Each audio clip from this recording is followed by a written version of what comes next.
안녕하세요. 정말 건강 정보 너무 많죠.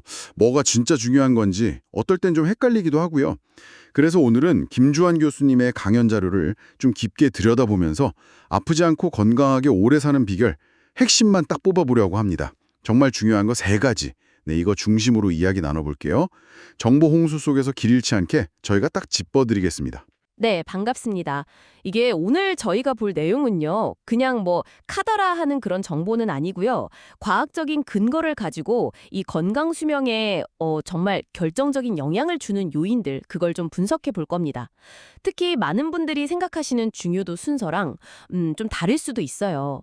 수면, 그리고 식습관, 운동, 이 세 가지를 가지고 뭐가 더 중요하고 또 어떻게 실천해야 하는지 구체적으로 알아볼 거예요. 아마 듣고 계신 분들이 가진 상식이랑 비교해 보시면 좀 흥미로우실 겁니다. 좋습니다. 그럼 오늘 저희 목표는 이 복잡한 건강 정보들 속에서 진짜 핵심을 딱 찾아내고 당장 오늘부터 뭘 해야 할지 명확한 가이드라인을 얻는 거네요. 자, 그럼 한번 제대로 파헤쳐 볼까요? 교수님 강연에서 제가 사실 제일 좀 놀랐던 거예요. 건강 수명에 가장 중요한 게 잠이라고 딱 꼽으셨다는 거예요. 운동이나 식단보다도 이게 더 중요하다 이렇게 강조하시는데 와, 이거 진짜 좀 의외 아닌가요? 보통은 먹는 거 아니면 운동 이걸 먼저 생각하잖아요.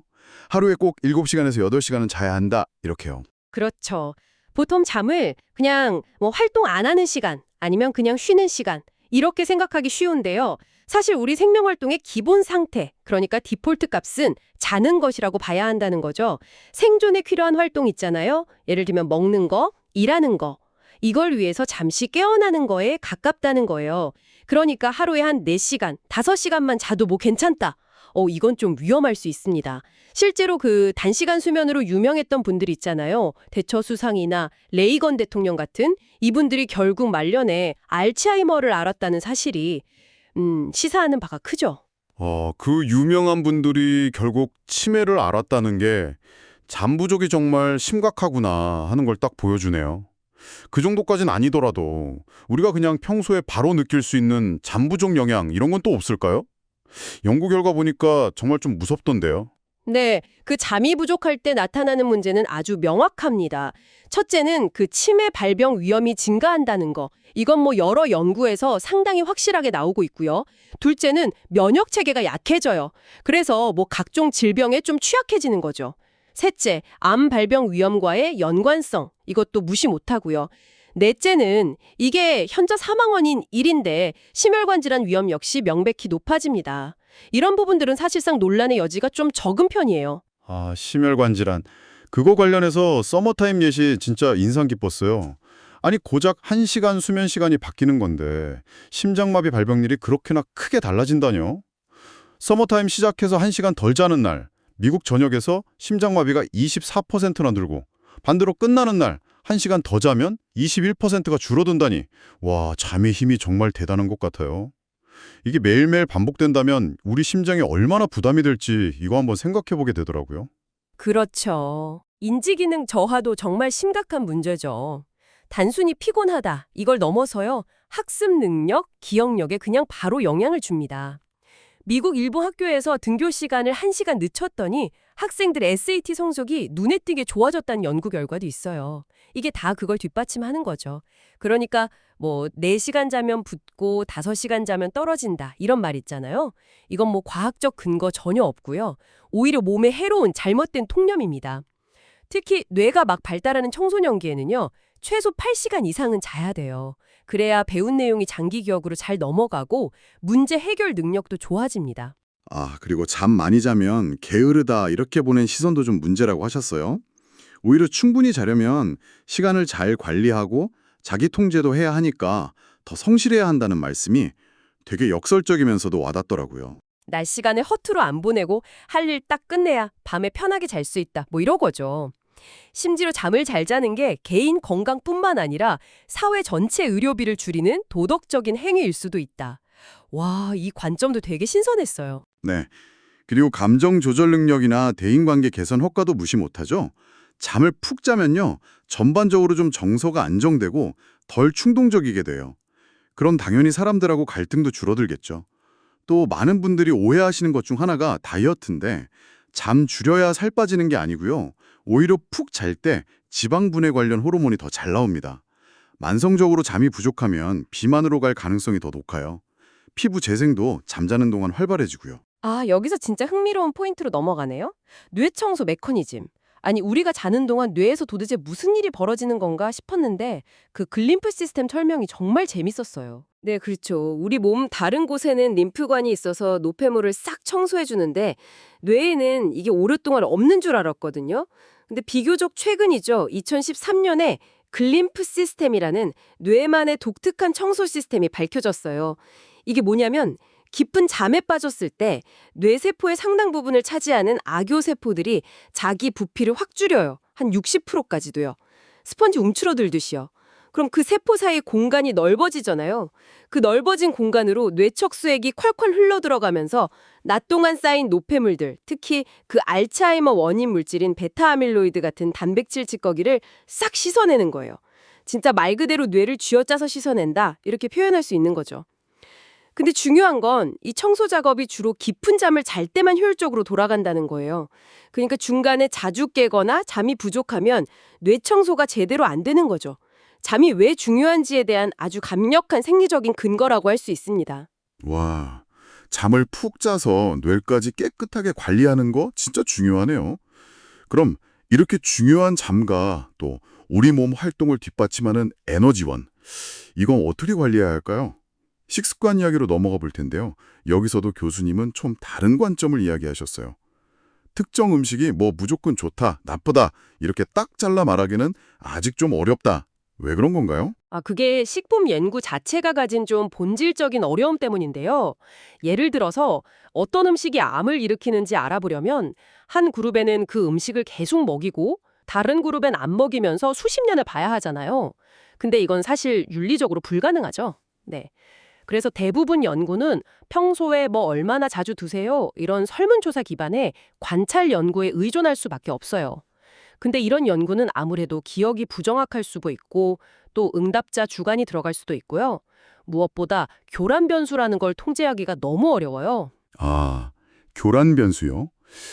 그게 예를 들면 붉은 고기랑 대장암 관계를 보는데 붉은 고기 많이 먹는 사람들이 우연히 채소는 적게 먹거나 술을 더 많이 마시거나 뭐 운동을 덜 하거나 그래서 실제로는 붉은 고기 때문이 아니라 다른 습관 때문에 암 위험이 높아졌을 수도 있다. 뭐 이런 말씀이시죠? 네, 정확합니다. 그 하버드 대학의 유명한 연구에서 붉은 고기가 대장암 위험을 17% 높인다고 나왔는데요. 근데 생각해보면 흡연이 폐암 위험을 뭐 1000%에서 2500%까지 높이는 거에 비하면 17%는 사실 상대적으로 굉장히 작은 수치거든요. 이 정도 상관관계는 말씀하신 다른 교란병수 영향일 가능성을 배제하기가 어렵다는 거죠. 뭐 커피나 마늘처럼 어떤 연구에선 좋다고 나왔다가 다른 데선 또 나쁘다고 나왔다가 이렇게 결과가 막 엇갈리는 경우도 너무 많고요. 그래서 교수님은 좀 극단적으로 모든 음식은 항암제인 동시에 발암물질일 수 있다. 이렇게까지 표현하신 거죠. 듣고 보니 연구 설계가 진짜 까다롭네요.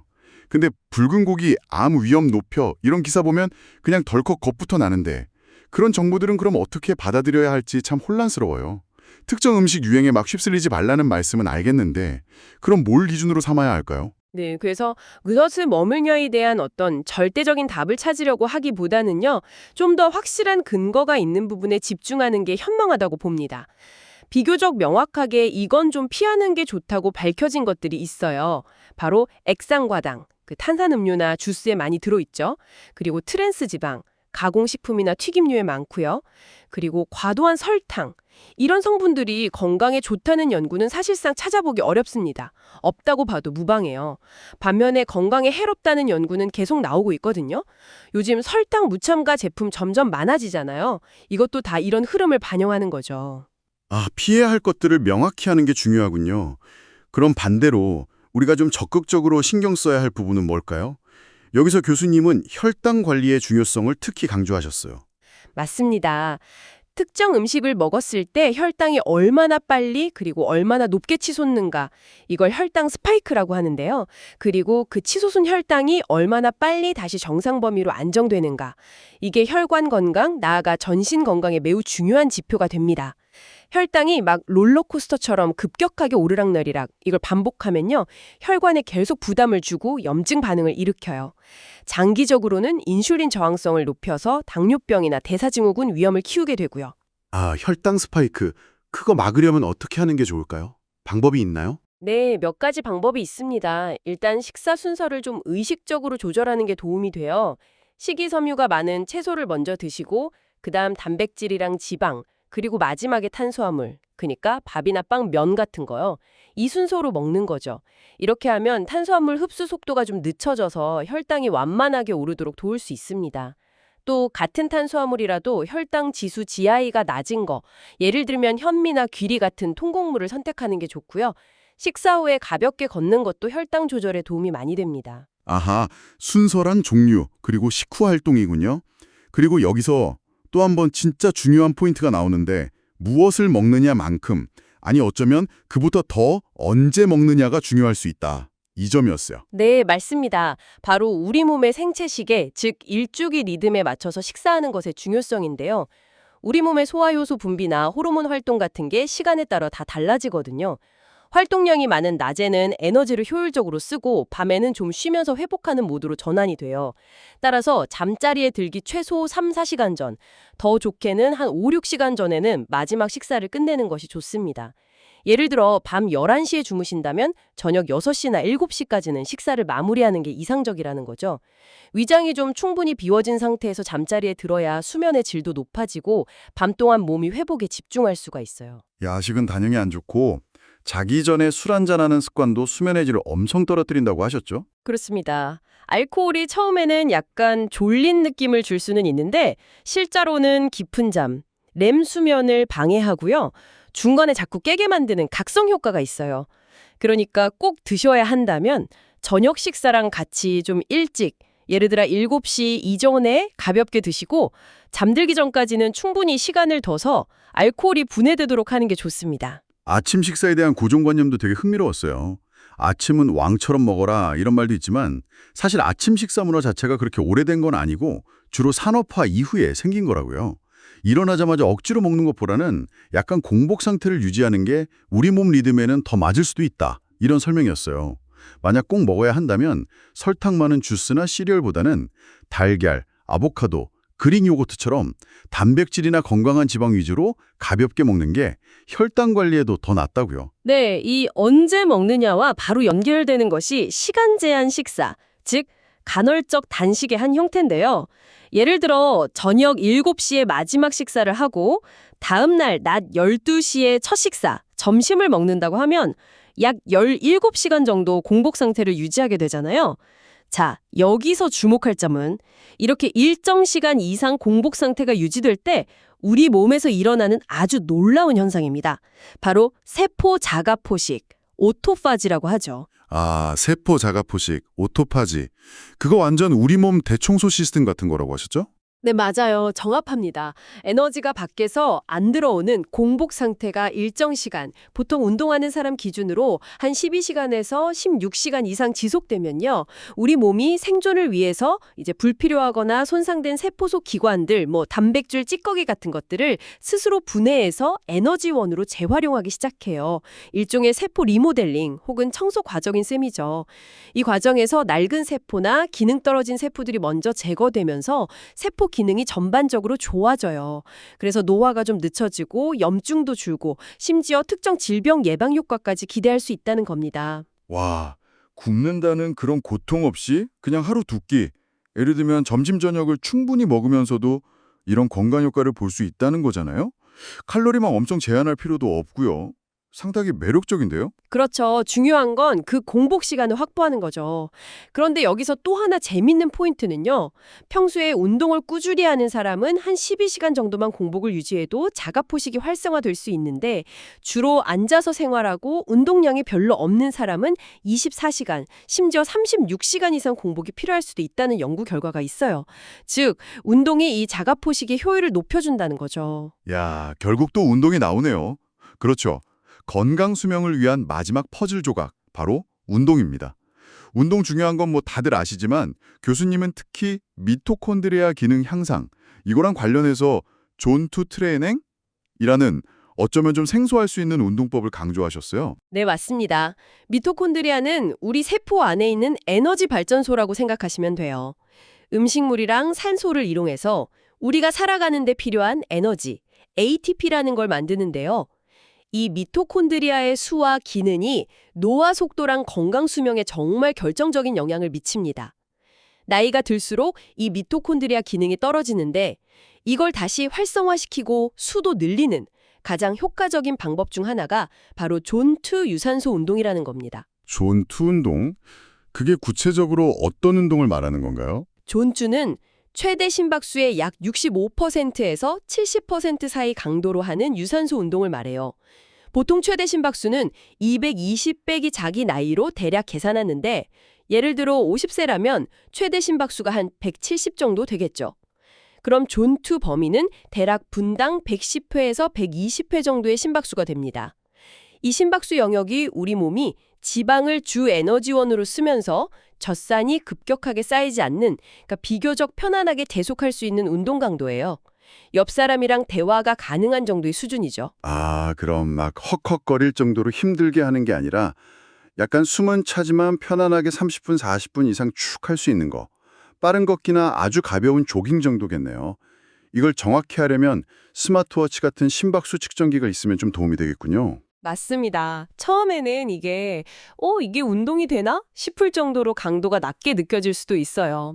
하지만 중요한 건 이 상태를 꾸준히 유지하는 겁니다. 존2 트레이닝을 일주일에 한 3, 4번, 30분에서 40분 이상 꾸준히 하면요. 미토콘드리아 기능이 좋아지면서 같은 노력을 해도 덜 지치고 전반적인 체력이나 지구력이 눈에 띄게 좋아지는 걸 경험할 수 있습니다. 저도 개인적으로 이 운동 효과를 많이 보고 있고요. 그리고 이게 힘들지 않으니까 꾸준히 실천하기가 좋고 운동하면서 명상을 하거나 다른 생각을 할 여유도 있다는 장점이죠. 실내 자전거나 러닝머신으로도 충분히 할 수 있고요. 아, 꾸준히 존투 운동을 하다가 컨디션 좋은 날에는 마지막에 잠깐 한 5분 정도 고강도 인터벌 운동을 추가해서 심폐지구력을 더 자극할 수도 있다고 하셨죠. 결국 핵심은 꾸준한 존투 트레이닝이군요. 자, 오늘 김주한 교수님 자료를 통해서 건강 수명을 늘리는 3가지 핵심 기능 깊이 있게 한번 살펴봤습니다. 첫째, 모든 것의 기초이자 가장 중요하다. 바로 7시간에서 8시간의 충분한 잠. 둘째, 무엇을 먹는지에 너무 집착하기보다는 혈당 관리와 언제 먹는지, 즉 시간 제한 식사를 보려하는 현명한 식습관.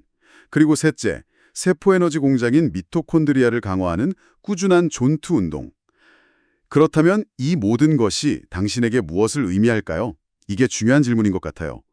이 3가지는 단순히 오래 사는 것, 라이프 스팬을 넘어서 정말 마지막까지 활력 넘치고 건강하게 사는 건강수명 헬스 스팬을 위한 구체적이고 실천적인 지침이 될 겁니다. 더불어서 교수님이 늘 강조하시는 마음 끌려 키우는데도 아주 중요한 토대가 될 수 있겠죠.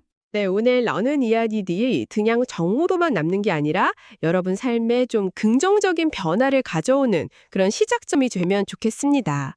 마지막으로 한 가지 질문을 좀 던져드리고 싶은데요.